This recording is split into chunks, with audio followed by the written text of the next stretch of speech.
آج کے نوجوان کو سب سے پہلے اپنا مقصد متعین کرنے کی ضرورت ہے کہ ہم کس راستے پر جا رہے ہیں اور کس منزل پہ ہمیں پہنچنا ہے, جانا کہاں پر ہے.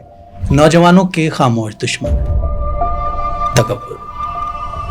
تکبر دیکھیے یہ ایک شیطانی اور فرعونی صفت ہے کہ انسان اس کے پاس موجود نعمتوں کو اللہ کی عطا نہ سمجھے, اپنی محنت سمجھے. غصہ نہیں آئے گا ایسا دنیا میں کوئی انسان نہیں ہے کہ جس کو غصہ نہیں آتا. غصہ تو ہر ایک کو آتا ہے, آپ کو آتا ہے, ہمیں آتا ہے, سب کو آتا ہے. لیکن آپ غصہ آنے کے بعد آپ ریئیکٹ کیا کر رہے ہیں. غصہ پیٹرول کی طرح ہے, اگر وہ گاڑی میں ہو تو انسان کو منزل تک پہنچاتا ہے, اور اگر وہی گاڑی پر ڈال دیا جائے تو وہ گاڑی جل جاتی ہے. حسد.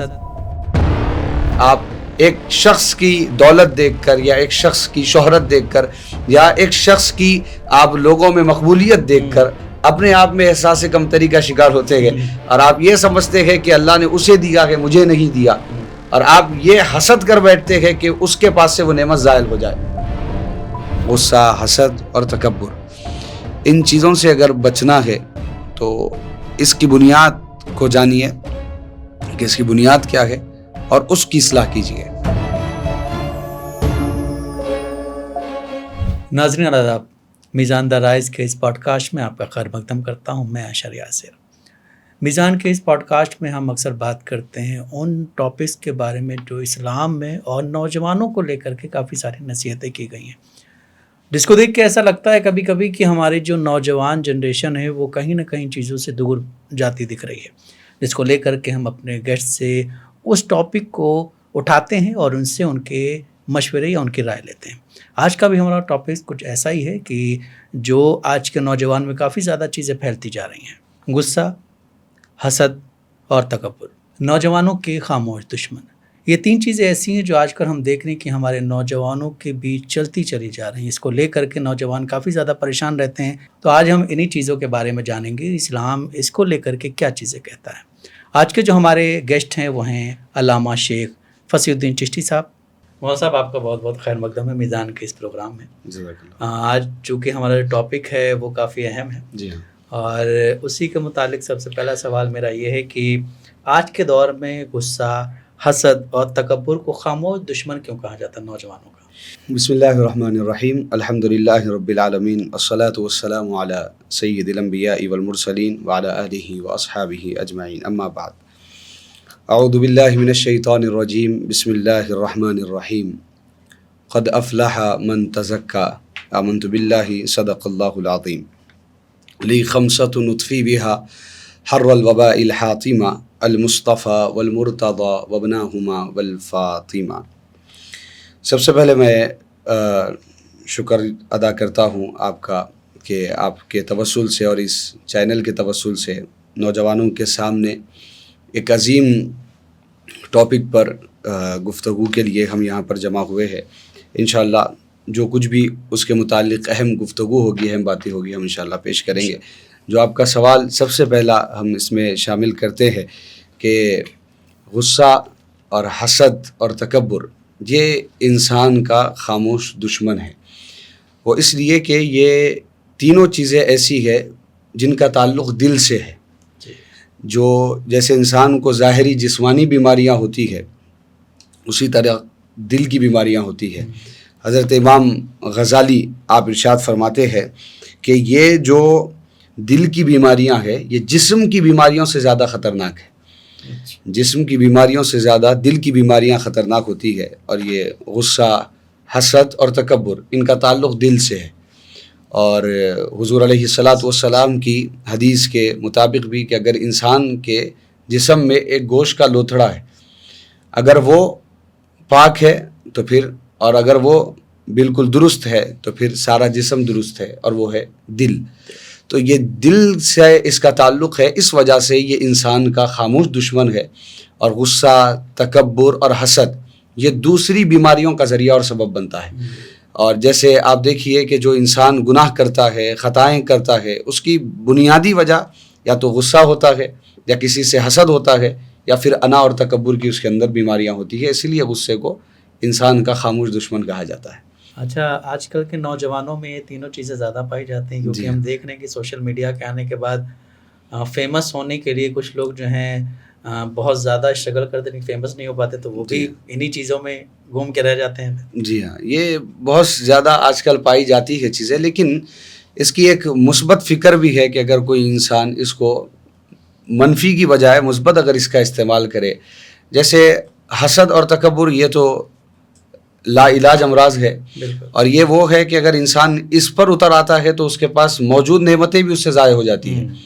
اس کے پاس جو موجود نعمتیں ہیں اس کو بھی اللہ تعالیٰ اس سے زائل کر دیتا ہے. انشاءاللہ اس پر ہم تفصیلی آگے بات کریں گے، لیکن اس کی ایک جو ہم اہم جس پر ہم گفتگو کر رہے ہیں غصہ، اس کو آپ منفی اگر نگیٹیویٹی کے ساتھ اگر اس کو لیں گے تو وہ آپ کے لیے نقصانات کا باعث بنے گا، اور اگر آپ مثبت اس کو لیں گے تو آپ کے لیے فوائد پیدا کر سکتا ہے.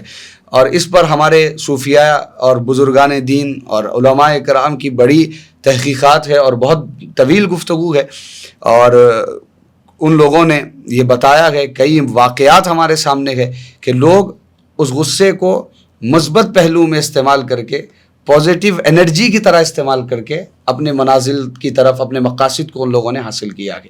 تو آج کل جو نوجوان اس کا شکار ہو رہا ہے، وہ سب سے اس کی بنیادی وجہ احساس کمتری کا شکار ہونا، یعنی خود اعتمادی نہیں ہے اپنے آپ میں، یہ آپ کے اندر حوصلہ نہیں ہے کہ آپ ایک شخص کی دولت دیکھ کر، یا ایک شخص کی شہرت دیکھ کر، یا ایک شخص کی آپ لوگوں میں مقبولیت دیکھ کر اپنے آپ میں احساس کمتری کا شکار ہوتے ہیں، اور آپ یہ سمجھتے ہیں کہ اللہ نے اسے دیا ہے مجھے نہیں دیا، اور آپ یہ حسد کر بیٹھتے ہیں کہ اس کے پاس سے وہ نعمت زائل ہو جائے، اس کے پاس سے وہ نعمت ختم ہو جائے اور وہ نعمت مجھے مل جائے، اور میں اس شہرت کے اس منصب پر پہنچ جاؤں کہ جو وہاں پر وہ ہے.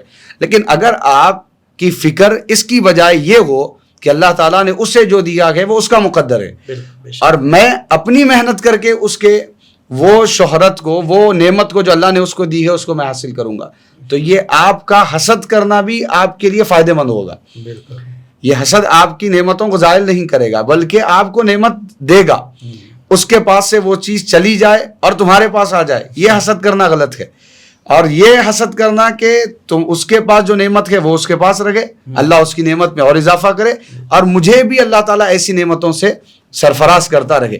اگر انسان مثبت طریقے سے اس کو لے گا تو اللہ تبارک و تعالیٰ اس کو اس کی سامنے انسان کی نعمت کو دیکھ کر اس کو دعائیں دینے پر اللہ تعالیٰ نیکی بھی دے گا، اور اس کے پاس بھی وہ نعمتوں کو اللہ تعالیٰ عطا فرما دے گا.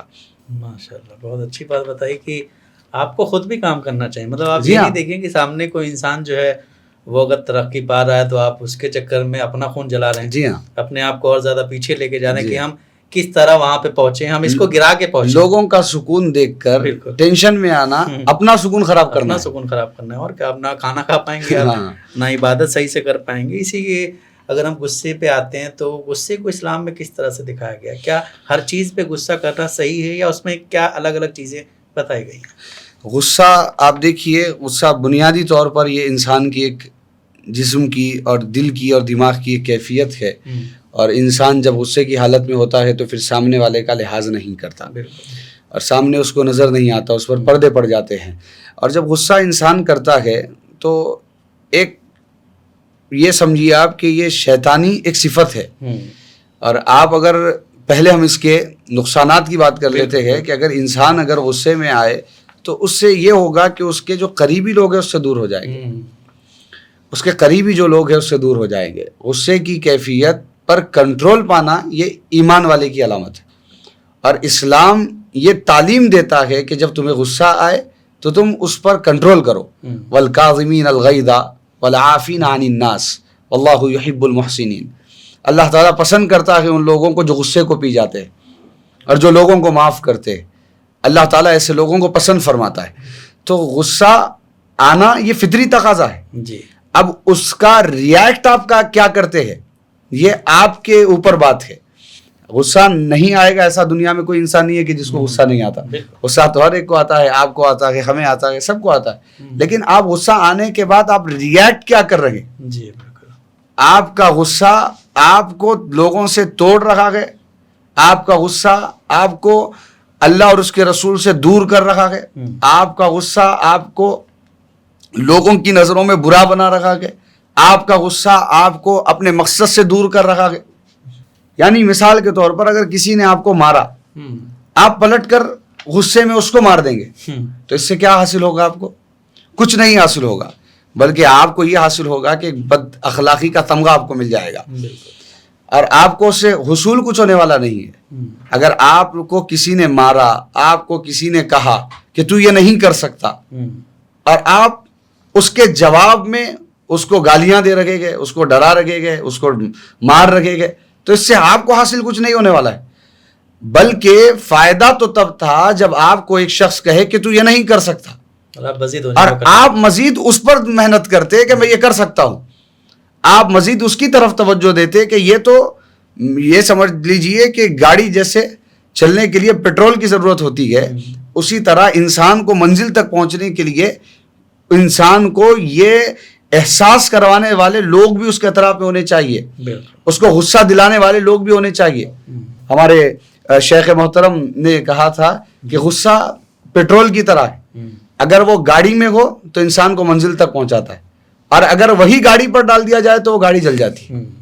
تو اگر انسان اس کو منزل اپنی طے کرے اور اپنا مقصد اور اپنا گول انسان کے اگر ذہن میں ہو, تو اگر انسان اس طرف اس غصے کو لے جائے اور اس غصے کے اثرات کو اپنے مقصد پر وہ دکھائے, تو پھر اس کے بعد اس کی منزل تک بھی وہ پہنچے گا, اور جن لوگوں نے اس کو غصہ دلایا ہے وہ خود اس کو دیکھ کر ان کو وہ اپنے انجام تک پہنچ جائیں گے. بالکل, جس طرح ابھی آپ نے غصے پہ بات کی کہ غصے پہ آپ کو کنٹرول ہونا چاہیے. غصہ ایک جینوئن چیز ہے جو سبھی کو آتا ہے, مجھے لگتا ہے. کہیں نہ کہیں اگر آپ ٹریفک میں جا رہے ہیں, آپ پھنسے ہوئے ہیں اور آپ کو جلدی پہنچنا ہے تو آپ کو غصہ آ جائے گا. لیکن جو غصہ ہے اس کو سنت کے مطابق کس طرح سے ہمیں کنٹرول کرنا چاہیے؟ غصہ دیکھیے, جب آپ کو غصہ آ جائے تو آپ اگر کھڑے ہوئے ہیں تو بیٹھ جائے, بیٹھے ہوئے ہیں لیٹ جائے, یا آپ پانی پیے, خاموش بیٹھ جائے, گفتگو نہ کرے, کچھ وقت تک کے لیے آپ اطمینان سے رہے, اپنے ذہن کو اپنے خیالات کو شیطانیت کی طرف جانے نہ دے. غصہ آ جائے تو ذکر و اذکار کی طرف اپنے آپ کو مائل کرے. غصہ آ جائے تو لوگوں کی محفل سے ہٹ جائے, کچھ دیر کے لیے تنہائی اختیار کرے. جس شخص پر آپ کو غصہ ہے کچھ دیر کے لیے اس سے دور ہٹ جائیے. مثال کے طور پر گھر میں کوئی بات چیت ہوئی, گھر میں کسی سے کوئی جھگڑا ہوا, غصہ ہوا, تو آپ گھر چھوڑ کر نکل جائیے, کچھ دیر کے لیے باہر جائیے, باہر دنیا دیکھ کر پھر پلٹ کر آئیے. جب آپ جائیں گے تو وہ شیطانی صفات آپ پر غالب ہوگی, جب واپس آپ آئیں گے تو ذہن ٹھنڈا ہو جائے گا, مثبت پہلو آپ کے پاس آئے گا, کوئی نہ کوئی حل نکل جائے گا. اگر آپ اس غصے کی کیفیت میں, انسان کو جب غصہ آتا ہے تو اس کا بی پی ہائی ہو جاتا ہے, پھر وہ سوچتا نہیں ہے کہ کیا ہو رہا ہے, سامنے کون ہے, بیوی ہے, ماں ہے, والدین ہے. اب ایسے حرکت کر جاتے ہیں, پھر بعد میں آپ کو اس پر افسوس بھی ہوتا ہے کہ میں نہیں کرنا چاہیے تھا, یہ میں نے کیا, یہ غلط کیا, یہ غلط ہو گیا, ماں باپ تھے, تمیز سے بات کر لیتا ہے, وہ ساری چیزیں ہیں. تو چاہیے کہ اس محفل سے ہی دور ہو جائے, اس تنہائی اختیار کرے, خاموش رہے, کھڑے ہو تو بیٹھ جائے اور بیٹھے ہو تو لیٹ جائے, اور حضور علیہ الصلوۃ والسلام کی فرامین کو یاد کرے کہ سرکار کے زمانے میں حضور نے تعلیمات کیا دی. حضور کو اگر غصہ آ جاتا تو رسول اللہ اس کو کیسے پی دیا کرتے تھے. والکاظمین الغیظ والعافین عن الناس کی تفسیر جو حضور کے صحابہ اور اہل بیت کی زندگی میں نظر آتی ہے. حضرت امام حسن کے بارے میں یہ بات واقعہ مشہور ہے کہ آپ دستر پر تشریف فرما تھے, تو آپ کے خادم نے, وہ تفصیلی جائے بغیر بس سمجھنے کے لیے میں پیش کرتا ہوں, تو آپ کے غلام نے ایک گرم شوربہ لا کر آپ کے آنگ پر گرا دیا, جیسے رکھتے وقت ہوتا ہے کہ گر جاتا ہے. تو جب آپ کے اوپر گر گیا تو دیکھ لیا کہ حضرت امام حسن جلال میں ہے, اور آپ کے چہرے سے وہ غصے کے اثرات نمودار ہو رہے, چہرے پر رنگ بدل رہا ہے.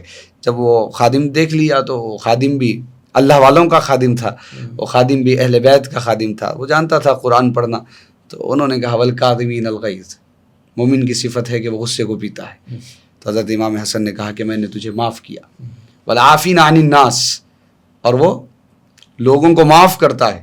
حضرت امام حسن نے فرمایا کہ جا میں نے تجھے آزاد بھی کیا, آپ نے غلامی سے آزاد فرمایا. یہ اللہ والوں کا طریقہ ہے, یہ طرز ہے کہ غصے کو پینا, لوگوں کو معاف کرنا. تکلیف اگر کوئی دے, تکلیف آج کے زمانے میں, جس زمانے میں ہم اور آپ جی رہے ہیں, دانستہ طور پر اور نادانستہ طور پر ہر انسان کو ہر انسان سے تکلیف پہنچ جاتی ہے, کبھی نہ کبھی پہنچتی ہے, الفاظ کے طور پر ہو یا کسی بھی طریقے سے ہو، ہر زاویے سے تکلیف پہنچتی ہے، لیکن اس کو مثبت طریقے سے لے کر اگر انسان زندگی گزارے تو پھر اس کی زندگی کامیاب ہوتی ہے۔ بالکل، ابھی ہم نے جس طرح غصے پہ بات کی کہ ہمارے آج کے جو 3 اہم وہ ہیں کہ غصہ، حسد اور تکبر۔ تو اگر ہم آتے ہیں حسد پہ، جی، اس کی پہچان کیا ہوتی ہے؟ اس کو اگر نوجوان، کیونکہ ہمارے زیادہ تر پروگرام جو ہیں اسلامک اس سے ہوتا ہے، ہر ایک چیزوں کو ہم لوگ جتنے بھی ابھی تک گیسٹ ہمارے پاس آئے ہیں ان سب نے جو اسلامی روایات ہیں، جو اسلامی چیزیں ہیں یا حدیث کے اس پہ انہوں نے بیان کیے ہیں اور نوجوانوں کو لے کر کے کہا کہ آپ لوگ ان پہ کام کریں، جیسے نماز پڑھنا ہے، ٹائم پہ نہیں پہنچنا ہے، کہیں پہ ہم نے بولا کہ ہم آئیں گے ٹائم پہ، اس کے بعد ہم نہیں پہنچے، یہ بہت ساری چیزیں ہیں۔ تو حسد کے بارے میں بھی آپ بتائیں کہ حسد جو ہے اس کی پہچان کیسے ہوتی ہے اور اس کو روکا کیسے جا سکتا ہے؟ انسان وہ تو اپنے اوپر ہے، لیکن پھر بھی اگر ہم دینی اعتبار سے دیکھیں گے۔ جی، ایک بات میں غصے میں ایڈ کرنا چاہوں گا، جو غصے کے متعلق ہم نے گفتگو کی، جو غصے والا ہے اس کے پاس اللہ نے ایک نعمت دی ہے، کیونکہ اگر اس کو وہ پہچانے کہ میں اس کو استعمال کہاں پر کروں، کیسے میں ریئیکٹ کروں۔ مثال کے طور پر اگر آپ کو کسی نے گرانے کے لیے آپ سے بڑھ کر کوئی کام کیا اور آپ کو اس نے حقارت کی نظر سے دیکھا اور آپ کو غصہ دلایا اور آپ غصے میں آ گئے، تو اب آپ اپنی منزل پر پہلے اپنا مقصد بنائیں۔ ہر ایک چیز یہ جتنی ہم ٹاپک پہ بات کر رہے ہیں اس کی بنیادی چیز یہ ہے کہ آج کے نوجوان کو سب سے پہلے اپنا مقصد متعین کرنے کی ضرورت ہے کہ ہم کس راستے پر جا رہے ہیں اور کس منزل پہ ہمیں پہنچنا ہے، جانا کہاں پر ہے۔ آپ کو جانا پتہ نہیں ہے اور گاڑی لے کر آپ روڈ پر نکل جائیں گے تو پیٹرول ختم ہو جائے گا، راستے میں رک جائیں گے اور مشکلات اور مصائب میں آپ آئیں گے۔ آپ جب تک اپنے منزل کو، اپنی مقصد کو اگر متعین نہیں کریں گے، سوچیں گے نہیں، تو آپ کو کوئی راستہ آپ کے لیے ہموار نہیں ہوگا۔ منزل آپ سوچیے، راستے پر آپ چلنا شروع کریے، منزل تک پہنچانا اللہ کا کام ہے۔ السعی منا واتمام الی اللہ، آپ ابتدا کیجیے، تکمیل تک پہنچانا تو اللہ کا کام ہے، اللہ تعالیٰ راستے ہموار کرے گا۔ تو اسی طریقے سے جب انسان کو غصہ آئے اور اس کو منزل پتہ ہو تو وہ سارا غصہ اپنی منزل پر نکالے۔ اگر کوئی انسان کو کوئی کہے کہ تو فٹ بالر نہیں بن سکتا تو وہ فٹ بال کھیلنا ہی چھوڑ دے، یہ سن کر غصے میں آ کر کے آج کے بعد نہیں کھیلوں گا، پھوڑ دیا، پھاڑ دیا، پھینک دیا، پھر اس کے بعد کہے میں نہیں کروں گا یہ چیز، تو وہ کیا ہوگا؟ وہ اپنے مقصد سے پھر جائے گا اور پھر وہ جو غصہ دلانے والا ہے وہ اس کے مقصد میں کامیاب ہو جائے گا۔ اگر اس کی بجائے یہ ہو کہ وہ روزانہ پریکٹس کرنے لگے، روزانہ اس پر محنت کرنے لگے، روزانہ اس پر اور زیادہ توجہ سے محنت کرنے لگے، تو پھر ایک وقت آئے گا کہ یہ انسان کامیاب ہوگا اور وہ غصہ دلانے والا اس کے مقصد میں ناکام ہو جائے گا۔ اب اس کے بعد ہم دوسرا جو حسد پر آپ نے کہا ہے، یہ حسد دیکھیے اس کی پہچان یہ ہے کہ آپ کسی انسان کی نعمت کو دیکھ کر یہ سوچے کہ اللہ نے اسے دیا ہے، شکوہ آپ کرے اور آپ یہ سوچے کہ اس کے پاس ہے میرے پاس نہیں ہے، اور اس کے پاس سے چلے جائے اور میرے پاس آ جائے، یہ حسد ہے، یہ حسد ہے۔ حسد جب انسان کو آتی ہے، جب اس کو ہو جاتی ہے یہ چیزیں، جس طرح بھی آپ نے بتایا کہ جس طرح غصے میں ہے کہ اگر کسی نے آپ کو بول دیا کہ آپ اچھے فٹ بالر نہیں بن پائیں گے اور اس کے بعد آپ نے فٹ بال کھیلنا چھوڑ دیا، تو مطلب آپ نے جو غصہ تھا اس کو نگیٹو وے میں یوز کیا۔ جی ہاں، اگر آپ پازیٹیو وے میں یوز کرتے تو آپ پھر اچھے فٹ بالر بن سکتے۔ اسی طرح حسد جب آتی ہے تو انسان کہیں نہ کہیں ان چیزوں میں زیادہ ہو جاتا ہے کہ وہ بس لوگوں کو دیکھتا ہے۔ ہم آپ کو دیکھ رہے ہیں کہ آپ اچھی گاڑی سے چل رہے ہیں ماشاءاللہ، اچھے کپڑے پہن رہے ہیں اور ہمارے پاس یہ چیزیں نہیں ہیں، لیکن ہم ان کے لیے محنت کیوں نہیں کر رہے ہیں؟ یہ بتائیے کہ ہم ان کے لیے محنت کیسے کر سکتے؟ آج کا نوجوان جو ہے، جب سے سوشل میڈیا ہم نے دیکھا کہ عروج میں آیا ہے، ہر انسان اپنا کنٹینٹ بنا رہا ہے، کوئی کیا کر رہا ہے، کوئی کیا کر رہا ہے، وہ سب کے الگ الگ چیزیں ہیں، لیکن ان سب چیزوں میں حسد کو کس طرح سے کنٹرول کیا جا سکتا، کس طرح سے اپنے آپ کو کنٹرول کیا جا سکتا؟ دیکھیے یہ بہت اہم عنوان ہے، اس پر بہت وقت چاہیے اس پر کلام کے لیے، لیکن مختصر میں آپ کے سامنے پیش کرتا ہوں۔ حسد بنیادی طور پر سامنے والے انسان کی خوبصورتی پہ ہوتا ہے، بالکل، اور دولت پہ ہوتا ہے اور اس کی شہرت پہ ہوتا ہے۔ حسد انسان کو کسی اور پر کرنے سے بہتر یہ ہے کہ وہ اپنے پاس جو نعمتیں ہیں اس پر فکر کرے، اور جو جس چیز پر آپ سامنے والے کی حسد کر رہے ہیں وہ دیکھیے آپ کے اس نے کیسے حاصل کی ہے، وہ اللہ کی دی ہوئی نعمتیں ہیں، اور اللہ کا ایک قانون ہے کہ وہ لئن شکرتم لازیدنکم، اللہ تعالیٰ تمہاری نعمتوں کو اضافہ اس وقت کرے گا جب تم اس پر شکر ادا کرو گے۔ حسد اضافے کا ذریعہ نہیں ہے. حسد تو وہ ہے کہ انسان کو حسد کھا جاتا ہے, انسان کی نیکیوں کو حسد کھا جاتا ہے. انسان کو حسد اس کے پاس نعمتوں کو زائل کرنے کا ایک ذریعہ بن جاتا ہے. حسد کس بات پر انسان کرے گا؟ سامنے والے انسان کی دولت پر آپ حسد کر رکھے ہو, جو تمہارے پاس ہے اس کی لذت سے بھی تم محروم رہ جاؤ گے اگر تم حسد کرو گے. بالکل. حسد نہیں کرنا ہے, اور جس پر تم حسد کر رکھے ہو, جس کے پاس وہ چیز ہے اس نے بھی حاصل کی ہے, اور اس کو بھی دینے والا اور تمہیں بھی دینے والا پروردگار ایک ہی ہے. بے شک. جب اللہ تعالیٰ اس کو دینے پر قادر ہے وہ تمہیں بھی دے گا. جو نعمتیں اس کے پاس ہے وہ نعمتیں تمہارے پاس بھی آئے گی, لیکن اس کا ایک وقت ہے. لیکن اس کے لیے تمہیں محنت کرنا پڑے گا, تمہیں اپنی فکر کو مضبوط کرنا پڑے گا, اللہ اور اس کے رسول پر توکل رکھنا پڑے گا, تمہارا عقیدہ مضبوط ہونا پڑے گا, تمہیں محنت کرنا پڑے گا. تم صرف حسد کرتے رہو گے, دن میں 24 گھنٹے میں سے تم 20 گھنٹے حسد کرو گے, 4 گھنٹے محنت کرو گے, حاصل کیا ہوگا؟ تم حسد کو چھوڑو, حسد کی دیواروں کو توڑو, اور پھر اپنے نظریے کو, اپنی محنت پر, اپنے فوکس پر, تو تم جس زندگی میں, جس دنیا میں تم جی رکھے ہو, اس زندگی کو جو تم نعمتیں حاصل کرنا چاہتے ہو حصول کی طرف توجہ دو. شکر کرنے والا انسان, اس کے پاس سے نعمتیں زائل نہیں ہوتی, اور جو حسد کرتا ہے, جو شکر نہیں کرتا, ناشکری اور شکوے کرتا ہے, اس کے پاس سے سب کچھ ختم ہوتا ہے. حضرت موسیٰ علیہ السلام کی زمانے کا ایک واقعہ ہے, اور یہ واقعہ میں بار بار سناتا بھی ہوں, اور یہ واقعہ سننے پر ہنسی بھی آتی ہے, اور یہ واقعہ سننے پر ایک عبرت بھی ہمیں ملتی ہے کہ اللہ تعالیٰ نے شکر میں کیا طاقت رکھی ہے.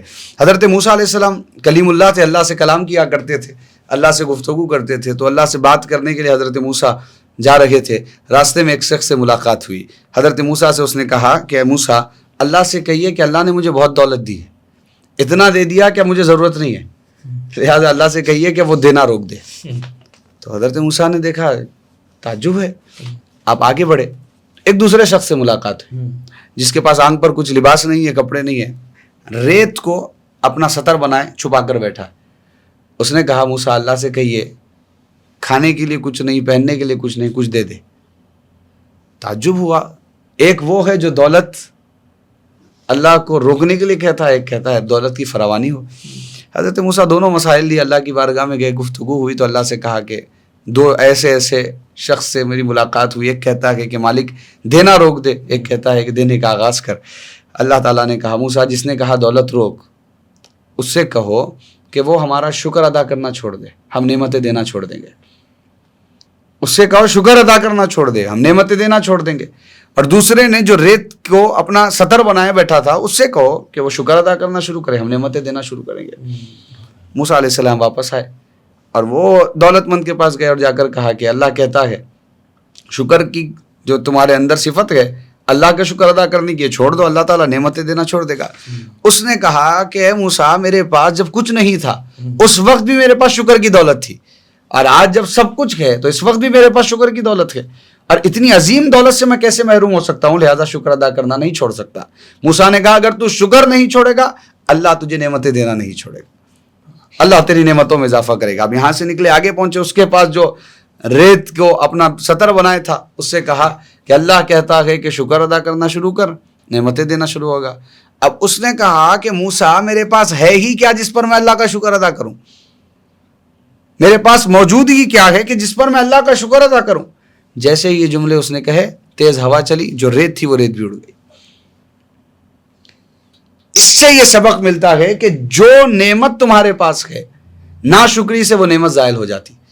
شکر ادا کرو گے, اللہ تعالیٰ تمہاری نعمتوں میں اضافہ فرمائے گا. حسد میں سے ایک کڑی یہ بھی ہے کہ تم حسد کرنے کی بجائے شکر کرو. تمہارے پاس اگر 1 لاکھ ہے اس پر شکر کرو, 1 کروڑ والے انسان کو دیکھ کر حسد مت کرو. تمہارے پاس اگر موٹر سائیکل ہے اس پر شکر کرو, کار والے کو دیکھ کر حسد مت کرو. کیونکہ آج تم اگر اس پر حسد کرو گے, تمہارے پاس جو موٹر سائیکل ہے اس کا سکون بھی ختم ہو جائے گا.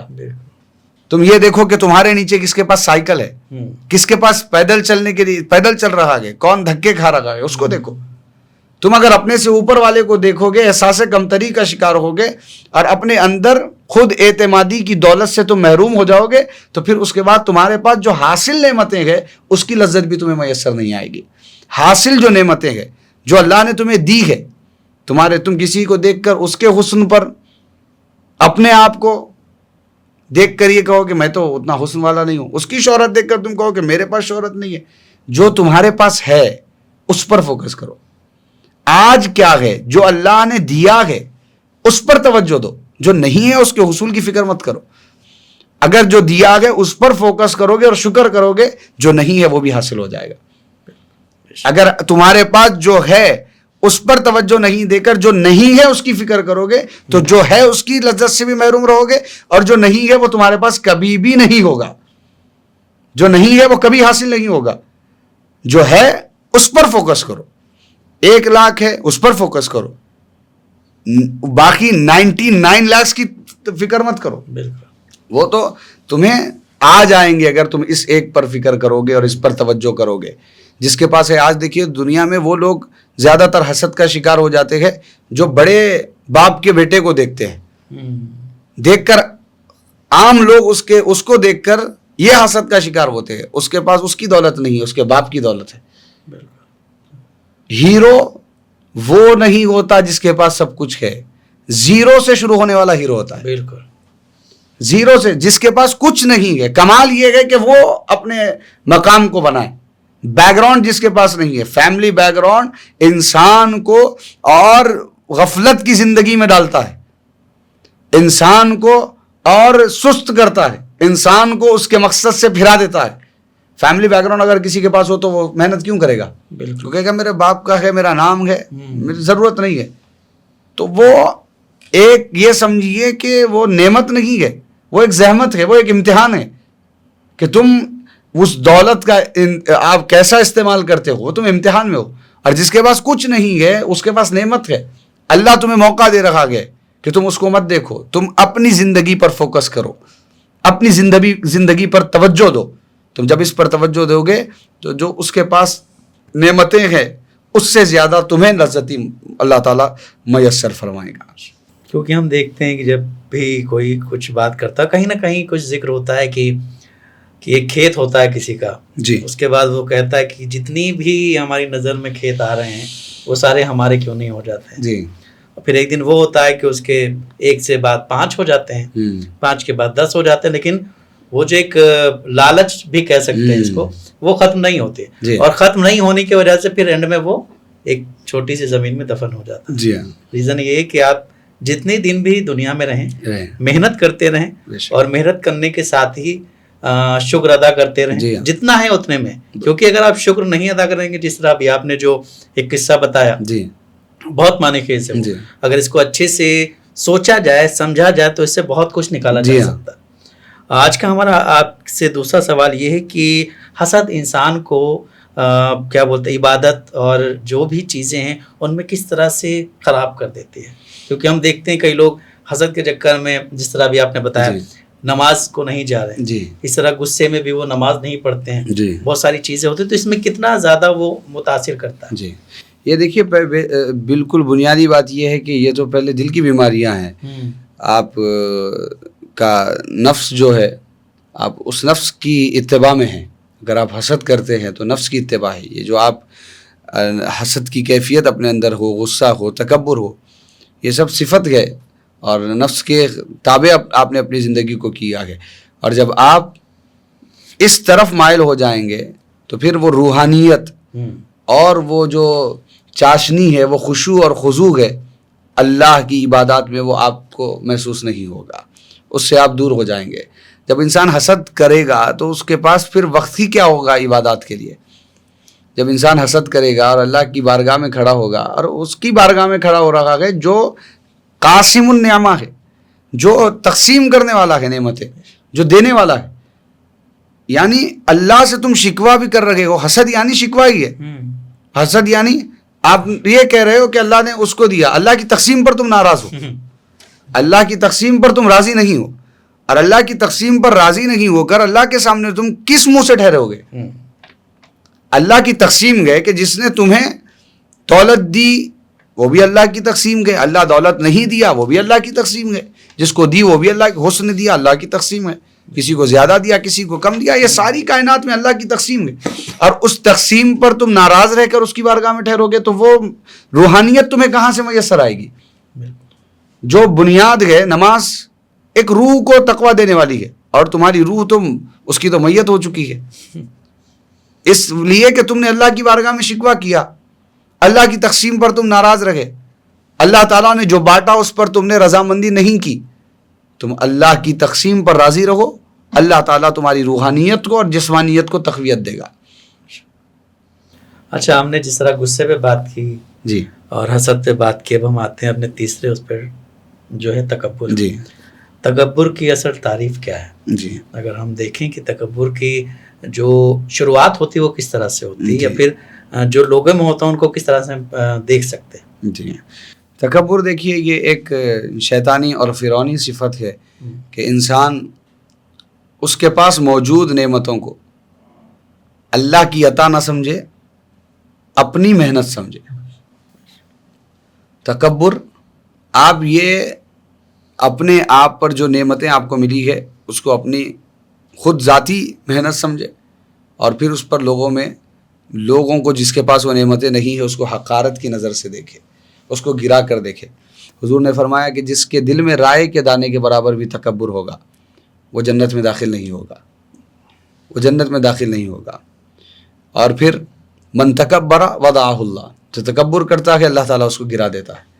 تو تکبر یہ ایک ایسا ہے جس نے فرعون کو نہیں چھوڑا، اور فرعون کے اندر تکبر آیا تو آپ کے سامنے کہ اللہ تعالیٰ نے اس کا کیا حل کیا، غرق کر دیا۔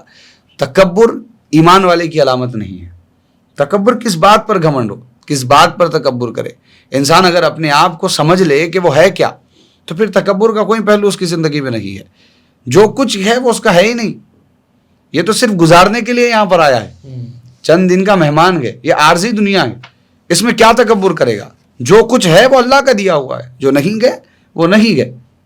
انسان کا اپنا ذاتی کچھ نہیں ہے، سب نصیب اور تقدیر کے فیصلے گئے۔ جب بچہ ماں کے پیٹ میں ہوتا ہے 4 مہینے میں اس کی تقدیر کے فیصلے ہو جاتے، روح جب منتقل ہوتی ہے اللہ تعالیٰ لکھ دیتا ہے کہ کیا ہوگا، کیا دیا جائے گا، کب مرے گا، سب کچھ لکھ دیا جاتا ہے۔ تو یہ اللہ کی عطا ہے، پھر اکڑ کس بات کی ہے، غرور کس بات کا ہے؟ اور جس شخص پر تم غرور کر رکھے گو وہ بھی اللہ کا بنایا وہ بنتا ہے، جس کو تم حقارت کی نظر سے دیکھ رکھے گو، جس کے سامنے تم اکڑ رکھے گو، کس بات کی اکڑ ہے؟ یہ اکڑ انسان کو دنیا میں بھی توڑ دیتی ہے اور آخرت میں بھی اس کا برا انجام ہوتا ہے۔ تکبر سے بچنا چاہیے، اور انسان اگر حضور علیہ الصلاۃ والسلام کی تعلیمات کو اور اللہ والوں کی تعلیمات کو دیکھے گا، ان کے عاجزی اور انکساری کے زندگی کے پہلوؤں کو دیکھے گا، تو پھر انسان کبھی تکبر نہیں کرے گا۔ پہلے خود کو سمجھنا ہے کہ تو ہے کیا، تیری اوقات کیا ہے، کچھ بھی نہیں ہے، تیری زندگی کا تو مالک نہیں ہے۔ تجھے یہ نہیں پتا کہ کب مرنے والا ہے، تجھے یہ نہیں پتا کہ تو کب تک ٹھیک رہے گا۔ وہ دیکھ لو، آپ جا کر دواخانوں میں، ہاسپٹل میں پڑے ہوئے لوگوں کو دیکھیے، تکبر کرنے والے بھی تھے ہوں گے، غرور تھا ہوگا حسن پر، اللہ نے پورا حسن ان کے اس تکبر کو اللہ تبارک و تعالیٰ نے دنیا میں بھی عبرت بنا دیا۔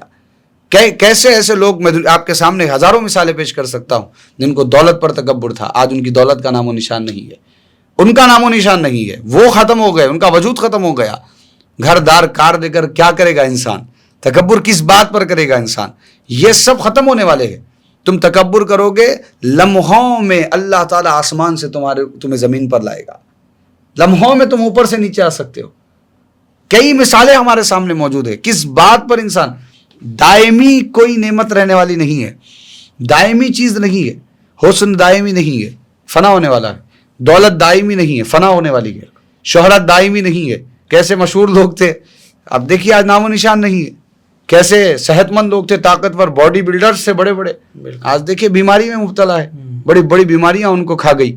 اور کیسے دولت مند لوگ تھے، اتنی دولت تھی کہ ساتوں خاندان بیٹھ کر کھاتے، آج نام و نشان نہیں ہے۔ اور اگر انسان کے پاس دولت ہو اور عاجزی ہو، انکساری ہو، اور اللہ اور اس کے رسول کی اطاعت اور فرما برداری ہو، تو اگر وہ باقی نہ رہے، وقتی طور پر دنیا سے وہ اوجھل بھی ہو جائے اور اس کو اللہ تعالیٰ اپنے پاس بلا بھی دے، لیکن اس کا مشن باقی رہتا ہے۔ جیسے حضرت عثمان غنی رضی اللہ تعالیٰ عنہ، حضرت عبد الرحمن بن عوف، بڑے بڑے تاجر، ان کے پاس جتنی دولت تھی، آج تک دولت دیکھیے کیا، اگر اس کو کاؤنٹ کیا جائے تو اربوں خربوں روپیہ، اتنی دولت رکھنے کے باوجود بھی کیا جذبہ تھا اسلام کے لیے، کیا جذبہ تھا دین کے لیے. تو دولت مند جو ہے اس کو حضرت عثمان کی سیرت پڑھنا چاہیے، حضرت عبد الرحمن بن عوف کی سیرت پڑھنا چاہیے کہ دولت آنے کے بعد یہ بھی ایک امتحان ہے، تکبر کرنا نہیں ہے. اور سب سے بنیادی چیز جو دولت داخل ہوتے ہی انسان کے دل میں داخل ہوتی ہے وہ تکبر ہے. تکبر، بالکل سب سے پہلا وہی. سب سے پہلا انسان کے پاس دولت آئے تو دوسری چیز دولت کے ساتھ تکبر آتا ہے. انسان سب سے پہلے اپنے ماتحت لوگوں کو نظروں سے گرا دیتا ہے، انسان اپنے ساتھ رہنے والوں کو گرا دیتا ہے، اپنے خاندان میں جو اس کے قریب آئے وہ یہ سوچتا ہے کہ اس کے مفاد کے لیے میرے پاس آئے، کیا چاہیے ان کو، کیا چاہیے، کس وجہ سے آیا ہے، دیکھو اس کی ضرورت کیا ہے. اور پھر وہ تکبرانہ انداز میں ان کی ضروریات کو پورا کرتا ہے اس لیے کہ میں ان کو نیچا دکھا سکوں، نیچا دکھا سکوں. تکبر کے ساتھ جو بھی عمل ہو وہ عمل کوئی انسان کو نفع نہیں پہنچائے گا. انسان اگر لاکھوں روپیہ تکبر کے لیے کہ لوگ اس کو بڑا کہے، لوگ اس کے سامنے جھکے رہے اس لیے خرچ کرے تو اس پر اس کو ثواب بھی نہیں ملے گا، الٹا اس کے لیے وہ وبال جان بن جائے گا. تو تکبر انسان کے پاس، دولت مند کے پاس آتا ہے اور وہ سب سے پہلے غریبوں پر تکبر دکھاتا ہے. تو ان چیزوں سے بچنا چاہیے. دولت آنے کے بعد امتحان ہے، اگر دولت مند ہے تب بھی امتحان ہے، دولت مند نہیں ہے تب بھی امتحان، کیونکہ دارالامتحان ہے. اور تکبر خاص طور پر دولت مندوں کے لیے امتحان ہے، جس کو اللہ تعالیٰ نے دیا ہے، جو اہل ثروت لوگ ہیں ان کے لیے امتحان ہے کہ اپنے ماتحت لوگوں کے ساتھ کیا برتاؤ ہے، کیا نظریہ ہے، کیسے تم پیش آتے ہو. کیسے ہمارے پاس دیکھیے اسلاف گزرے ہیں، کیسے زندگیاں ان لوگوں نے گزاری ہے کہ ان کے پاس سب کچھ تھا لیکن چٹائی کا بچھونا تھا، سب کچھ تھا لیکن عاجزی اور انکساری تھی، کیونکہ ان لوگوں نے تربیت پائی تھی رسول اللہ کے دین اور شریعت سے صلی اللہ علیہ وآلہ وسلم. تو یہ ہے ہم جس مذہب کے تحت، یہ مذہب یہ ایک امن کا گہوارہ ہے. یہ مذہب تعلیم دیتا ہے انسان کو کہ تمہارے پاس، تم فرق مت کرو، غریبی، امیری، شہرت، نہیں جاننا پہچاننا، کسی میں فرق کرنے کا مذہب تعلیم نہیں دیتا. تم اس کو اپنے قریب کرو اور آقا کریم کی تعلیمات اس تک پہنچاؤ. جب اس تک وہ تعلیمات پہنچے گی کہ حضور علیہ الصلاۃ والسلام، جس کی مدینے میں کوئی ایک پاگل عورت تھی کوئی نہیں سنتا تھا، حضور اس کی کھڑے ہو کر گھنٹوں سنا کرتے تھے. حضور ہر ایک انسان کی سنتے تھے، یہودی آ جائے اس کی سنتے تھے. حضور تو امام الانبیاء ہے. اور ایسے ہے کہ اللہ تعالیٰ ان کے خیال کا خیال فرماتا ہے. خیال بھی اگر ان کو آئے تو اس کا بھی اللہ خیال فرماتا ہے. کہ جیسے آپ کو حالت نماز میں تحویل قبلہ کا واقعہ ہے تو اللہ تعالیٰ نے تبدیل فرمایا. جب صرف حضور کے چہرے کے رنگت کی تبدیلی کو دیکھا اللہ تعالیٰ نے قبلہ تبدیل کر دیا. تو سوچئے کیا ان سے زیادہ پاورفل کائنات میں کوئی اور ہے؟ آپ دنیا میں اگر آپ کی چلے، دنیا میں تھوڑے رسوخات بڑھ جائے، چار لوگوں سے آپ کے تعلقات زیادہ ہو جائے تو آپ زمین پر آپ کے پیر نہیں ہوتے. اور یہ وہ ہے جس کی زمین پر نہیں آسمانوں پر چلا کرتی ہے. آسمان سے بڑے ملائکہ فرشتے جن کے پاس سلامی کو حاضر ہوتے ہیں، لیکن آپ زندگی دیکھیے چٹائی کا بچھونا ہے. اور حضور ہر آنے والے کو گلے سے لگا رکھے گا، ہر ایک کے ساتھ صلہ رحمی سے گفتگو کر رکھے گا، ہر ایک کو پیار دے رکھے گا، ہر ایک کو محبت دے رکھے گا. تکبر اور یہ جیسی برائیاں حضور علیہ السلام اس کا خاتمہ کرنے کے لیے آئے. ساری صفتیں، سارے دولتیں، سارا کچھ، سارا منصب جو کائنات میں کسی اور کو نہیں ملا وہ محمد رسول اللہ صلی اللہ علیہ وسلم کو عطا ہوا. لیکن کبھی حضور نے اس پر تکبر نہیں فرمایا اور حضور نے کبھی اس پر لوگوں کو جو آنے والا تھا، کبھی کوئی کسی کو محسوس بھی نہیں ہوتا تھا کہ حضور میری طرف توجہ نہیں فرما رہے. اگر کوئی وفد آتا حضور کی بارگاہ میں تو حضور اس کی طرف ہمتن گوش ہو کر اس کی گفتگو کو سنا کرتے. مسلمان نہیں، کافروں کا، یہودیوں کا. وہ لوگ آتے تو حضور متوجہ ہوتے تھے، بات سنتے تھے اور حضور اخلاق کا مظاہرہ فرماتے تھے. اسی لیے تو حضرت عائشہ صدیقہ نے کہا کہ آپ سے پوچھا گیا کہ حضور کے اخلاق کیسے ہے، تو حضرت عائشہ صدیقہ نے فرمایا کہ تم نے کیا قرآن نہیں پڑھا؟ قرآن میں جو ہے وہ حضور کے اخلاق ہے. حضور کے اخلاق چلتا پھرتا قرآن حضور علیہ الصلاۃ والسلام کی ذات مبارکہ ہے. وَإِنَّكَ لَعَلَىٰ خُلُقٍ عَظِيمٍ. اللہ تعالیٰ نے خلق عظیم کا تاج آپ کو پہنایا. تو الغرض بتانا مقصد یہ ہے کہ جو جس منصب پر فائز ہو اپنا آئیڈیل، اپنا اسوہ، اپنا نمونہ حضور کی ذات کو بنائیں اور دیکھیے کہ اس میں حضور علیہ الصلاۃ والسلام نے کیا ریئیکٹ کیا ہے, اس پر کیا حضور نے اپنا اظہار خیال فرمایا ہے, کیا بتایا, اور ہر چیز پر رسول اللہ نے رہنمائی فرمائی. تو حسد, بغض اور تکبر, حسد اور یہ تکبر اور اپنا غصہ, ان تینوں چیزوں پر حضور علیہ الصلوۃ والسلام کی بالکل تعلیمات بھی ہے اور حضور کی زندگی میں فرامین بھی ہمیں نظر آتے ہیں. بہت اچھا. جس طرح آپ بتا رہے تھے, تو آج کل چونکہ ینگ جنریشن جو ہے, یا ہم اگر تھوڑا پیچھے جائیں گے تو جو ابھی 60 یا 70 کے لوگ ہیں وہ بھی آج کل سوشل میڈیا یوز کر رہے ہیں جی.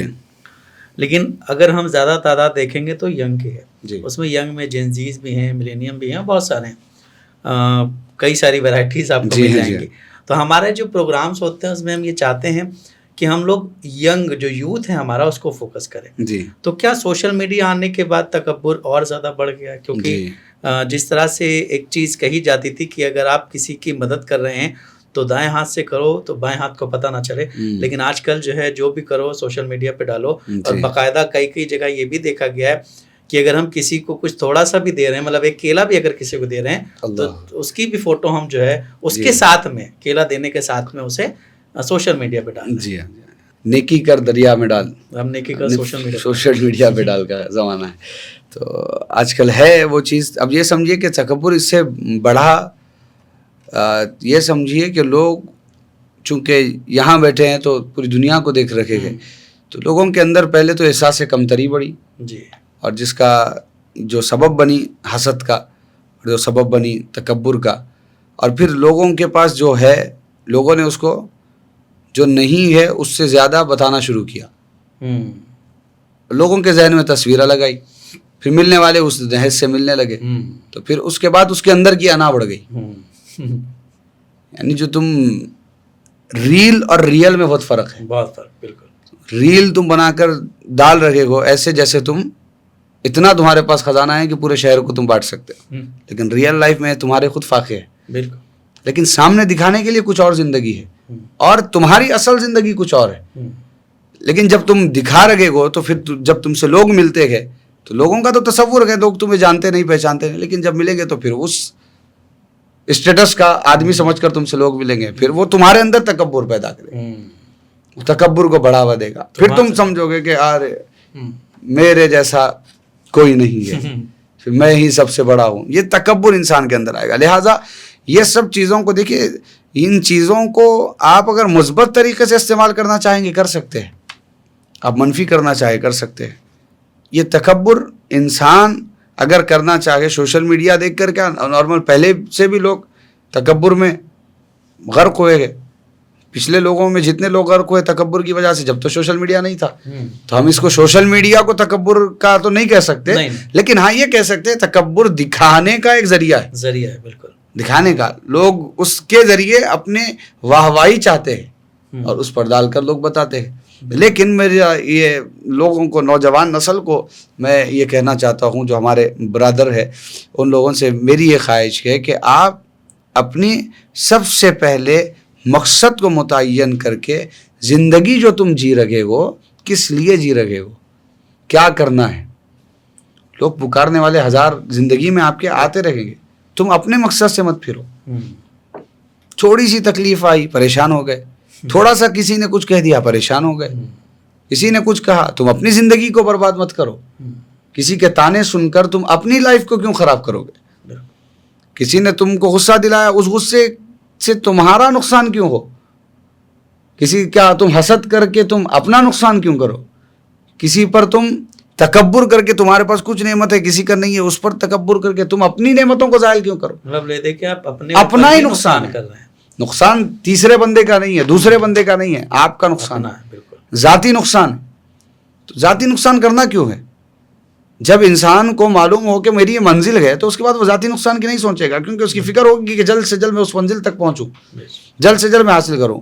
پھر ایک منزل تک پہنچ جائے تو پھر دوسری منزل کی فکر کرے, دوسری منزل حاصل ہو جائے تیسری کی فکر کرے.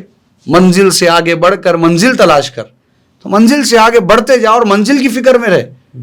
فکر دنیا والوں کی مت کر. دنیا والوں کا کام ہے تجھے روکنا, دنیا والوں کا کام ہے ڈی موٹیویٹ کرنا, دنیا والوں کا کام ہے تجھے تیرے مقصد سے منحرف کرنا, لیکن تو ڈی موٹیویٹ مت ہو. اپنے غصے کو پازیٹیو انرجی کی طرح استعمال کر کے اس کو تو اپنی زندگی میں شامل کر کے اپنے مقصد کے راستے میں چلنے کے لیے اس کو تو ایک راستہ بنا. جیسے میں نے کہا کہ پیٹرول کی طرح اس کو استعمال کر, جلانے کے لیے نہیں, چلانے کے لیے. تو اپنی گاڑی کو اس طرف بڑھانے کے لیے اس کو. تو آج کل جو نوجوان ہے ان لوگوں کو چاہیے کہ وہ احساس کمتری کا شکار مت ہو. کسی بڑے کو دیکھا احساس کمتری ہو گئی, کسی کو دیکھا یہ ہو گیا. تمہارے پاس کیا ہے؟ اللہ نے جو تمہیں صلاحیتیں دی ہے, تمہارے پاس صلاحیتیں ہیں, تمہارے پاس نعمتیں ہیں. اللہ نے ہر انسان کو کچھ نہ کچھ خاص دے کر پیدا کیا. بس اس کو تلاش کرنا ہے میرے اندر وہ کیا ہے, اس کو باہر لانا ہے. تمہارے اندر کیا صلاحیت ہے, کیا قابلیت ہے, اس کو تمہیں جانچنا ہے, پرکھنا ہے اور پھر اس پر محنت کرنا ہے. لیکن جانچنے اور پرکھنے میں ہی آدھی زندگی گزر جاتی ہے, اور جب اس پر عمل کرنے کا وقت آتا ہے تو پھر ایسے لوگ مل جاتے ہیں جو عمل کرنے نہیں دیتے. دیکھیے انسان کی زندگی پر صحبت بھی بہت اثر کرتی ہے, صحبت بہت اثر کرتی ہے. اگر وہ صحبت کا اثر ہو ہی جاتا ہے, انسان کا در و دیوار بدل جاتے ہیں. تو صحبت انسان پر بہت اثر کرتی ہے. تو صحبت میں آپ اگر رہیں گے, اس عمر میں آپ کسی بھی عمر میں ہو, اگر صحبت آپ کی اچھی نہیں ہے تو پھر آپ کے مقصد تک پہنچیں گے بھی نہیں. جو آپ کا مقصد ہے اس کو بھول بھی جائیں گے, لہٰذا اور کئی سال آپ پیچھے چلے جائیں گے. اور پھر اس کے اثرات یہ ہوں گے کہ اگر خدا نہ خواستہ غلط صحبتیں ہے تو تمہیں بھی وہ غلط صحبتیں غلط کرنے پر مجبور کرے گی. ایک ہم جب پڑھتے تھے تو ایک کتاب میں یہ شعر ہم نے پڑھا تھا, امرؤ القیس کا یہ شعر ہے, عربی میں شعر ہے, ان المرء لا تسأل وابصر قرینہ فإن القرین بالمقارن مقتدی. کسی آدمی کے بارے میں مت پوچھ کہ وہ کیسا ہے, فابصر قرینہ, دیکھ اس کے ساتھ میں رہنے والے کیسے. فإن القرین بالمقارن مقتدی, کیونکہ جو جس کے ساتھ رہتا ہے اسی کی اقتداء میں رہتا ہے. تو صحبت انسان کو اگر اچھی ملی تو انسان اچھا ہوگا. بالکل صحبت بہت اثر کرتی ہے. اور آج کل دیکھیے اچھی صحبتیں اللہ کی سب سے بڑی نعمت ہے. اچھی صحبتیں اللہ کی نعمت ہے. یہ ہو سکتا ہے کہ آپ کسی کے ساتھ رہے وہ چھوٹ جائے, فکر اس کی مت کریے, رہنے والے کی, آنے والے کی. یہ فکر کریے کہ کون سی صحبت تمہارے لیے نفع بخش ہے, کون سی صحبت تمہیں تراش رہی ہے. تکلیف ہوتی ہے تراشتے وقت, لیکن جب تراشا جاتا ہے پھر اس کے بعد ایک ہونہار بن کر لوگوں کے سامنے انسان آتا ہے. تو صحبت انسان کو پہلے متعین کرنا ہے کہ میری صحبت بیکاری کی ہے, میری صحبت غفلت کی ہے, میری صحبت گناہ گاری کی ہے, میری صحبت جھوٹوں کی ہے, میری صحبت لوگوں کے ساتھ فریب کرنے والوں کی ہے, میری صحبت کن لوگوں کی ہے. میری صحبت میں کیا میں ان کی صحبت میں ہوں جو کامیاب ہے, یا میں ان کی صحبت میں ہوں جو ناکام ہے. اگر کامیاب لوگوں کی صحبت میں بیٹھوں گا تو کامیاب ہوگا, اور ناکام لوگوں کے ساتھ رہوں گا جو نگیٹو انرجی مجھے دیتے گئے ان کے ساتھ رہوں گا تو پھر میرے اندر پورا منفیت آئے گی, اور جب میرے اندر منفی پن آ جائے گا تو پھر اس کے بعد میں کامیاب نہیں ہوگا. لہٰذا صحبت پر توجہ کرنے کی ضرورت ہے. بالکل, جس طرح آپ نے صحبت پہ بات کی تو ایک چیز اور ابھی ذہن میں آئی کہ والدین اور ہمارے جو اساتذہ ہیں جی, وہ اچھی تربیت کو کس طرح سے دے سکتے ہیں, اچھا اخلاق سکھانے کے لیے کس طرح سے نوجوانوں کو ایک اچھی وہ دے سکتے ہیں تعلیم کہ آپ, کیونکہ اگر اخلاق کی بات کی جائے تو انسان گھر سے سیکھتا ہے. جی, اسکول میں یا کالجز میں آپ کوئی چیزیں نہیں سکھائی جائیں جی, ورنہ آپ وہاں سے سیکھ سکتے ہیں, بات کرنا سیکھ سکتے ہیں, لیکن اخلاقیات جو ہوتی ہیں وہ گھر سے سکھائی جاتی ہیں. جی. تو ان چیزوں کے لیے جو گھر والے ہیں, والدین ہیں, وہ کس طرح سے بچوں کو ٹرین کریں, کیونکہ ابھی جو ہم بات کر رہے ہیں کیا پتہ آگے چل کے اور لوگ دیکھیں گے, ابھی جو بچے ہیں وہ آگے چل کے دیکھیں گے, تو کس طرح سے ٹرین کیا جائے. دیکھیے سب سے پہلے تو گھر کی جو ماحول ہوتا ہے, گھر کے جو وہ بہت اثر کرتے ہیں کہ آپ کیسے, پہلے تو بچے ماں باپ کو دیکھتے ہیں کہ ماں باپ کس طریقے سے رویہ ہے, تو جو ان کا ہے وہ منتقل پھر اولاد میں ہوتا ہے. اور والدین کے لیے اور اساتذہ کے لیے یہ جہاں پر ڈرانا ہے اور جہاں پر محبت کرنا ہے, اس کے ساتھ یہ بھی ضروری ہے کہ ان پر توجہ رکھے کہ بچہ کس ذہن کا ہے. کوئی بچے ہوتے ہیں جو ڈر سے مانتے ہیں, کوئی ہوتے ہیں جو پیار سے مانتے ہیں.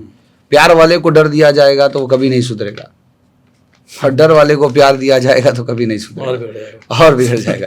تو لہٰذا پہلے تو اس کے آپ سمجھنے کی ضرورت ہے کہ اس کی فکر کیا ہے, اس کی سوچ کیسی ہے, اور وہ کس مزاج کا ہے. جی, اس کے مزاج کو سمجھیں گے, پھر اس کے بعد اس کی تربیت پر فوکس کریں گے, اور پھر اس کی تربیت میں جب وہ بڑا ہو جائے گا, جیسے ہمارے پاس دیکھیے تربیت کا جو ہم سمجھتے گئے کہ بچہ بچپنے تک اس کی تربیت ہوتی ہے, 13-14 سال کا ہوگا, بڑا ہو گیا چھوڑ دو, اب بڑا ہو گیا, اب نہیں, اس کو سب معلوم ہے اس کی زندگی اچھا برا کی, اس کو تعلیم ہے, لیکن اصل وقت تربیت کا وہی ہے. اصل وقت تربیت کا وہی ہے. تربیت تو آپ جو بچپنے سے سکھائیں گے وہ تو سکھائیں گے, لیکن آپ نے جو سکھایا ہے اب وہ اس کی زندگی پر عمل ہونے والا ہے. بالکل. آپ نے کہا ہے بیٹے اچھی گفتگو کرنا, وہ تو اب تک 4 دیواری میں تھا, جب 13, 14, 12 سال کا ہوا باہر نکلا, اب اس کو دوسروں سے اس کا وہ آمنا سامنا ہوگا, جب دوسروں سے ملے گا تو اب اس کو آپ کی تربیت دکھانا ہے کہ میرے ماں باپ نے مجھے اخلاق سکھائے. تو اب وہ کس طریقے سے وہ تربیت پر عمل کر رہا ہے یا نہیں. علم آپ نے دے دیا لیکن اس پر عمل بھی ضروری ہے. تو جب انسان کی, نوجوان بچوں کی جو عمر ہوتی ہے, بالکل بنیادی بچے جب آتے ہیں لڑکپن میں, اس وقت ماں باپ ان پر توجہ نہیں رکھتے. ماں باپ اس وقت ان کو چھوڑ دیتے ہیں کہ ارے یہ تو سمجھدار ہو گیا. اور آپ دیکھیے اگر 4 پیسے اگر کوئی بندہ کما کر لا کے گھر کو دے دے تو پھر والدین فل چھوٹ ہے اس کو, پھر تو سب سے بڑا وہی ہے, اور اس کو فل چھوٹ ہے کہ وہ سمجھدار تو دنیا میں اس سے بڑا کوئی نہیں. تربیت اسی وقت ہونی چاہیے کہ بچہ تمہارے لیے لا کر اگر کوئی چیز دے بھی رہا ہے تو تم پوچھو تو صحیح ہے لایا کہاں سے, کس کی صحبت میں بیٹھ کر لایا, کیا کر کے لایا, کہاں سے لایا. یہ سوال نہیں ہوتا. آپ دیکھیے عموماً اچھے والدین بھی ہے اور اچھے لوگ بھی ہے, لیکن اکثریت یہ سمجھیے کہ بچوں کے ہاتھ میں ہتھیار ہے کہ منہ میں پیسہ ڈالو منہ بند ہو جائے گا بس. تو یہ کس کی تربیت کا نتیجہ ہے. یہ بچہ تو یہ تو آپ نے گھر میں نہیں سکھایا تھا. یہ بچہ کہاں سیکھا؟ اس عمر میں سیکھا جب آپ نے اس کو چھوڑ دیا اور سمجھدار سمجھا تھا. صحبت میں سیکھا, لوگوں کے ساتھ جب دنیا کو دیکھا اس وقت سیکھا کہ دنیا میں سب سے بڑا پیسہ ہے. بالکل. یہ سیکھ لیا اور سمجھا کہ اس سے ماں باپ کو بھی خریدا جا سکتا ہے, ماں باپ کو بھی خاموش بٹھایا جا سکتا ہے. لیکن اگر آپ یہ فکر دیتے کہ بیٹے ہمارے نظروں میں یہ نہیں ہے اور نہ اسلام کی نظروں میں یہ ہے, تربیت, اخلاق, محبت, بھائی چارگی, پیار, لوگوں کے ساتھ اچھے سے پیش آنا, صلہ رحمی کرنا, اور غلط کاموں سے بچنا اور لوگوں کو غلط کاموں سے بچانا, دھوکہ نہ دینا, نہ دھوکہ دینے والوں کے ساتھ بیٹھنا, یہ اگر سکھایا اور یہ اگر سمجھایا ہوتا ان لوگوں کو تو پھر اس طرف مائل نہیں ہوتے. بنیادی بات یہی ہے کہ گھر کی تعلیم کے ساتھ ساتھ بچہ جا کر باہر کہاں رہ رہا ہے اس پر بھی توجہ کرنے کی ضرورت ہے. کن کی صحبت میں رہ رہا ہے, کیسی صحبتیں اس کی ہے. اگر صحبتیں اچھی ہوگی تو پھر اچھا ہوگا, صحبتیں بری ہوگی تو پھر کتنا بھی اچھا انسان ہو تو وہ برا ہو ہی جائے گا. کیا برے اخلاق کے لیے سوشل میڈیا بھی کہیں نہ کہیں ذمہ دار ہے, یا ہم خود ہی ذمہ دار ہیں کیونکہ ہم ہی ان چیزوں کو اسکرول کرتے ہیں, انہیں چیزوں کو دیکھنا. سوشل میڈیا آپ دیکھیے کہ اب انسان کے پاس یہ سمجھیے کہ یہ ایک انسان جب فون ہاتھ میں لیتا ہے تو اس کے پاس الگ الگ مزاج کے, الگ الگ نہج کے ہزاروں لوگ اس کے سامنے ہیں. بالکل. ایک وہ ہے جو دین اللہ رسول کی بات کرنے والا ہے, تو ایک وہ ہے جو دین کو انکار کرنے والا ہے. اور پھر اگر دینی اعتبار سے ہم لے تو پھر اسی دین کو 10 طریقے سے پیش کرنے والے. جی. پھر دنیا میں اگر آپ جائیں تو دنیا دار اتنے ہیں کہ جنہوں نے اپنا کیریئر گناہوں کے ذریعے بنایا, لاکھوں روپے کروڑوں روپے کما رہے ہیں, وہ لوگ ہیں. تو انسان کو سوشل میڈیا ایک پلیٹ فارم ایسا ہے کہ اس کو سب پوری دنیا اس کے ہاتھ میں, انتخاب اس کا ہے کہ وہ کس چیز کو, اس کا سلیکشن ہے کہ وہ کس کا انتخاب کرتا ہے, اس کے ہاتھ میں ہے. اللہ تعالیٰ نے اس کو دیا ہے کہ وہ کس چیز کا انتخاب کرے گا. تو لہٰذا یہ جو سوشل میڈیا استعمال کرنے والے گئے, یہ اس کے ذریعے بد اخلاقی بھی آ رہی ہے. آپ نے جیسا کہا یہ بھی درست ہے, اس کے ذریعے بھی آ رہی ہے. لیکن انسان کس کو فالو کرتا ہے اور کس کے ساتھ رہتا ہے اور کس کی اقتداء میں اپنی زندگی کو گزارتا ہے وہ بھی معنی رکھتا ہے. اگر انسان مضبوطی کے ساتھ کسی کے ساتھ ہو تو پھر کوئی بھی ہوا, کوئی بھی وائرس اس پر مؤثر نہیں ہو سکتا. اثر انداز جب ہوتا ہے جب انسان کا ہاتھ کسی کے ہاتھ میں نہ ہو, انسان کی وابستگی کسی ایک آپ یہ سمجھیے گروہ سے نہ ہو، یا کسی ایک طبقے سے نہ ہو، کسی ایک جماعت یا ایک ٹیم سے نہ ہو. جب تک انسان اکیلا ہوتا ہے تو اس پر ہر ایک کے سائے ہوتے ہیں، اور کوئی انسان اگر ایک کا سایہ اپنے سر پہ لے لے تو پھر ہر ایک کا سایہ اس پر نہیں آتا. تو اسی لیے جیسے آپ دیکھیے کہ انسان کو عملی طور پر اترنا پڑے گا، اپنے آپ کو اگر سدھارنا ہے عملی طور پر اترنا پڑے گا. اور میری یہ نصیحت ہے یا میرا یہ پیغام ہے اور یا میری گزارش ہے، یہ جو بھی آپ سمجھیں گے آپ سمجھ لیجئے کہ آپ جیسا آپ اگر تھیوری دیکھیں گے، اگر آپ دیکھیں گے یوٹیوب پر دیکھیں گے، ہر جگہ دیکھ لیں گے یا سنیں گے کہ جم کے بہت فائدے ہیں، جم کرنے سے انسان طاقتور ہوتا ہے، ورزش کرنا چاہیے، صحت اچھی رہتی ہے. سن لیں گے تو باڈی نہیں بنے گی. جم دیکھ لیں گے تو باڈی نہیں بنے گی، جسم نہیں بنے گا. سن لینے سے کچھ بھی نہیں ہوتا، عمل کرنا چاہیے. اگر آپ دیکھیں گے کہ یہ کرنا ہے تو آپ کریں، تب آپ کو پتا چلے گا. باڈی جم کرنے سے بنے گی تو آپ پہلے جم کریں. بالکل. تو اسی طریقے سے روحانیت، قد افلح من تزکا، اللہ نے کہا کہ تزکیہ کرنا ہے، محاسبہ کرنا ہے اور صاف ستھرا کرنا ہے اپنے دل کو، اور پھر وہ کامیابی کی ایک دلیل ہے ہماری. تو اس کے لیے کیا ہوگا؟ جو لوگ اس راہ پر گامزن گئے کہ جو تزکیہ نفس میں اور اپنی زندگی کو اس طرف گزار رکھے گئے، تزکیہ کرتے ہوئے، تزکیہ قلب کر رکھے گئے، تزکیہ نفس کر رکھے گئے، ان کے ساتھ اگر رکھیں گے اور ان کی صحبت میں اگر رکھیں گے، ایک جماعت سے جڑیں گے، یا پھر آپ ایک دین اور اللہ رسول کی تعلیمات سے جڑیں گے اور اپنے آپ کو بدلنے کی فکر کرتے ہوئے وہ لوگ جیسے بدل رکھے گے ویسے بدلنے کی کوشش کریں گے، تب آپ کے لیے راستے ہموار ہو جائیں گے. ہم جس سے تعلق میں رکھتا ہوں، ہماری ایک جس سے میں مرید ہوں، حضرت شیخ علامہ ثاقب شامی صاحب جو UK کے ہے، تو آپ کی ایک تنظیم اور آپ کا ایک تحریک ہے اور آپ کا ایک منہج ہے. اس منہج میں آپ دیکھیں گے، آپ تو پوری دنیا میں نوجوان آپ سے زیادہ متاثر ہے، اور ایسے نوجوان کے جنہوں نے اپنی زندگی میں یہ سمجھیے کہ نئی زندگی جنہوں نے اس تحریک سے جڑ کر پائی، نئی زندگیاں تبدیل ہوئی ہے. تو ہمارے پاس ایسے لوگ ہوتے گئے کہ جو لوگ بہت دور تھے، دنیا میں مصروف تھے، دین سے دور تھے، ہم نے لے جا کر ان کو جب یہ صحبت دکھائی تو پھر صحبت تو اثر کرتی ہے، اور ان لوگوں نے اپنی زندگیوں کو بدلا. جو خود پڑھنا نہیں جانتا تھا آج وہ لوگ پڑھا رہے ہیں، جو خود ذکر و اذکار سے دور تھے آج وہ ذکر و اذکار کی طرف بھی گئے اور لوگوں کو کھینچ کر لا رکھے گئے. تو اسی لیے کسی ایک سے منظم طور پر جڑنے کی ضرورت ہے. حیدرآباد میں کی ہے، حیدرآباد میں بھی اس کی ایک کڑی ہے، تحریک کنز الہدیٰ جس کا نام ہے. تو آپ اگر ان سے یا ان جیسی کوئی اور تحریکوں سے جہاں پر آپ کا دل مطمئن ہو، آپ جا کر دیکھیں، آپ جا کر جب مطمئن ہوں گے دیکھیں گے جب آپ کو پتہ چلے گا. لیکن میں نے تو اپنی آنکھوں سے مشاہدہ کیا ہے، ایسے لوگوں کو دیکھا گیا جنہوں نے یہ سوچ لیا تھا کہ اب ہمیں معافی نہیں ملنے والی، اب ہم نے ایسے گناہ کر دیے ہیں کہ اب ہمارے لیے کوئی راستہ ہی نہیں ہے. صوفیہ کی تعلیمات کے مطابق ان لوگوں کو جب اس تحریک نے تعلیمات دی تربیت میں، اور پیر صاحب کی تعلیمات کے مطابق ان کو رسول اللہ کی تعلیمات ان تک پیش کی گئی، تو ان لوگوں نے اپنی زندگی سے وہ جو گناہوں کی تھی اس سے نجات حاصل کی اور پھر نیکیوں کی طرف آگے آئے. ایک دو نہیں، ہزاروں لوگ ایسے ہیں، مثالیں دنیا میں پائی جاتی ہے. تو ایسے تحریک کو، ایسے منہج کو، ایسے مشن کو دیکھ کر ایسے مشن سے اپنے آپ کو وابستہ کیجیے، ایسے مشن سے اپنے آپ کو جوڑیے، اپنا تعلق ان اللہ والوں سے مضبوط کیجیے. ان اللہ والوں کی صحبت میں بیٹھنے والا بڑے بڑے مقام پر فائز ہو جاتا ہے. اور اللہ والے گناہ سے نفرت کرتے ہیں، گناہ گار سے نفرت نہیں کرتے. بے شک بہت گناہ سے نفرت کرتے، گناہ گار سے نفرت نہیں کرتے. تو اس سے لوگ قریب ہوتے گئے. تو لہٰذا یہ تربیت کا یہ بھی ایک ہے کہ آپ پہلے ان لوگوں کی جو اس راستے پر اللہ رسول کے اہدنا الصراط المستقیم پر گامزن گئے، ان کی صحبت میں بیٹھ کر ان کی طرح اپنی زندگی گزارنے کی فکر میں اپنی زندگی کو گزارے.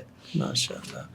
مولانا صاحب کیونکہ بہت ایک لمبا ٹائم ہو گیا، جی اور آخر میں ہم آپ سے ایک درخواست کرنا چاہیں گے جی کہ میزان دا رائز کے اس چینل کے تھرو آپ نوجوانوں سے اگر کچھ انہی 3 چیزیں جو ہم نے آج کے اس میں رکھی تھیں، غصہ، حسد اور تکبر، یا پھر اس کے ساتھ میں جس طرح ہم نے سوشل میڈیا کا لیا، اخلاق کا لیا، ان کی اس پہ اگر کچھ کہنا چاہیں تو ان کے لیے تو آپ کہیں، کیونکہ نوجوانوں کے لیے ہمارا زیادہ فوکس ہے.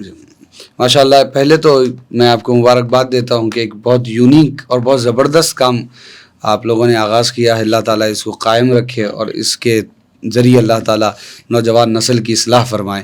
اور بہت خوبصورت، مجھے بہت پسند آیا جب میں نے دیکھا، پہلی بار سنا کہ ایک اسلام کو مثبت طور پر لوگوں کے سامنے کیسے پیش کیا جائے اور انسان کو کیسے انسان بنایا جائے، تو اس پر ہے. تو بہت مبارک ہو، اللہ تعالیٰ آپ کے کام کو قبول فرمائے. اور میری نوجوانوں سے یہ خواہش ہے کہ جس ٹاپک پر ہم نے گفتگو کی ہے، غصہ، حسد اور تکبر، ان چیزوں سے اگر بچنا ہے تو اس کی بنیاد کو جانیے کہ اس کی بنیاد کیا ہے اور اس کی اصلاح کیجیے. جیسے خود اعتمادی پہلے اپنے اندر لائیے اور اپنی ذات پر بھروسہ سب سے پہلے لائیے، اور اللہ اور اس کے رسول صلی اللہ علیہ وآلہ وسلم کی فرما برداری کے مطابق زندگی گزارنے کا سوچیے. اور سب سے اہم چیز، اللہ کی تقسیم پر راضی رہیے. اللہ کی تقسیم پر راضی رہتے ہوئے آپ زندگی میں روزانہ میں آپ ان چیزوں کو شامل کیجئے. سب سے پہلے شکر، اللہ کا شکر ادا کرنا. جو بھی آپ کے پاس نعمت ہے اس پر اللہ کا شکر ادا کیجئے. اللہ نے دیا ہے، الحمدللہ اللہ نے دیا ہے، شکر ادا کیجئے. دوسرا، آپ استغفار کی کثرت کیجئے. استغفار کی کثرت، صبح شام اٹھتے بیٹھتے، یہ وہ استغفار اگر انسان کثرت کرتا ہے اللہ اس کو مستجاب الدعوات بنا دیتا ہے. انسان مستجاب الدعوات بنتا ہے. تو استغفار کی کثرت کیجئے اور روزانہ میں ذکر الہی کی طرف اپنے آپ کو مصروف رکھیے. قرآن مجید کی تلاوت روزانہ روٹین میں 1-2 آیت کی صحیح، یا پڑھ نہیں سکتے کم سے کم کھول کر اس کو دیکھ کر رکھ دیجئے. اور پھر اپنی زندگی میں رسول اللہ صلی اللہ علیہ وسلم کے فرامین جو حضور نے انسان کی تربیت کے لیے حضور نے بیان فرمائے، اس میں سے کچھ تلاوت کیجئے. ایک حدیث شریف، آج کل تو اردو سے لوگوں کا تعلق بہت دور دور تک نہیں ہے، تو زمانہ ترقی کرتے ہوئے رومن میں بھی آج کل کتابیں آ رہی ہیں، تو رومن میں کتابیں لے کر آپ پھر اس کا مطالعہ کیجئے. یا پھر کسی ایک اچھے اور عالم دین کا جو مثبت بات کرتا ہو اس کی آپ ویڈیو سنیے اور اس کے آپ نقش قدم پر چلنے کی کوشش کیجئے. اور خلاصہ کلام میرا یہی ہوگا آج کی اس گفتگو کا کہ آپ شکر کی دولت کو پکڑ کر، اور آپ کو اگر کوئی تکالیف اور مشکلات آئے، صبر کا دامن اپنے ہاتھ میں رکھیے. اللہ تعالیٰ آپ کا ہر منزل پر مددگار ہوگا. بہت بہت شکریہ مولانا صاحب، آپ نے ہمیں اتنا وقت دیا اپنے بزی شیڈیولز میں سے. اور میزان دا رائز کی پوری ٹیم کی طرف سے ہم آپ کا شکریہ ادا کرتے ہیں. اور ہم آپ سے ایک چیز اور کہیں کہ اگر ہمیں آگے چل کے پھر آپ کی ضرورت ہوئی تو انشاءاللہ پھر آپ کو ہم اپنے پوڈ کاسٹ کے لیے انوائٹ کریں گے، چونکہ ہمارا زیادہ فوکس نوجوانوں پہ ہے کہ نوجوان آج کل اسلام کی جو چیزیں ہیں، اسلام میں جو چیزیں بتائی گئی ان سے کس طرح سے باہر ہو رہے. تو ان چیزوں کے لیے آپ جیسے ماشاءاللہ مولاناؤں کی ہمیں جو عالم دین ہیں ان کی ضرورت رہتی ہے. تو ناظرین، جیسا کہ آپ نے دیکھا آج ہم نے 3 اہم چیزوں پہ گفتگو کی ہے، اور یہ چیزیں ہماری صرف ذہنی کمزوریاں بھی بیان کرتی ہے. اور ہم دیکھیں کہ اس سے اگر یہ چیزیں ہمارے اندر رہتی ہیں تو اس سے ہم اپنے جو سماج ہے، جو ہماری سوسائٹی ہے، اس کے لیے بھی ہم برائیاں پیدا کرتے ہیں. تو اللہ پاک ہم سب کو ان ساری چیزوں سے بچائے. اور ناظرین، اگر آپ کو یہ پوڈ کاسٹ اچھا لگا ہے تو آپ ضرور اس کو لائک کریں، کمنٹ کریں، شیئر کریں، اور اپنے فیملی میں اپنے دوستوں کو بھی پہنچائیں. آج کا پروگرام یہ ختم ہوتا ہے. ہم پھر ملیں گے انشاءاللہ کسی نئے ٹاپک پہ، کسی نئے مہمان کے ساتھ گفتگو کریں گے.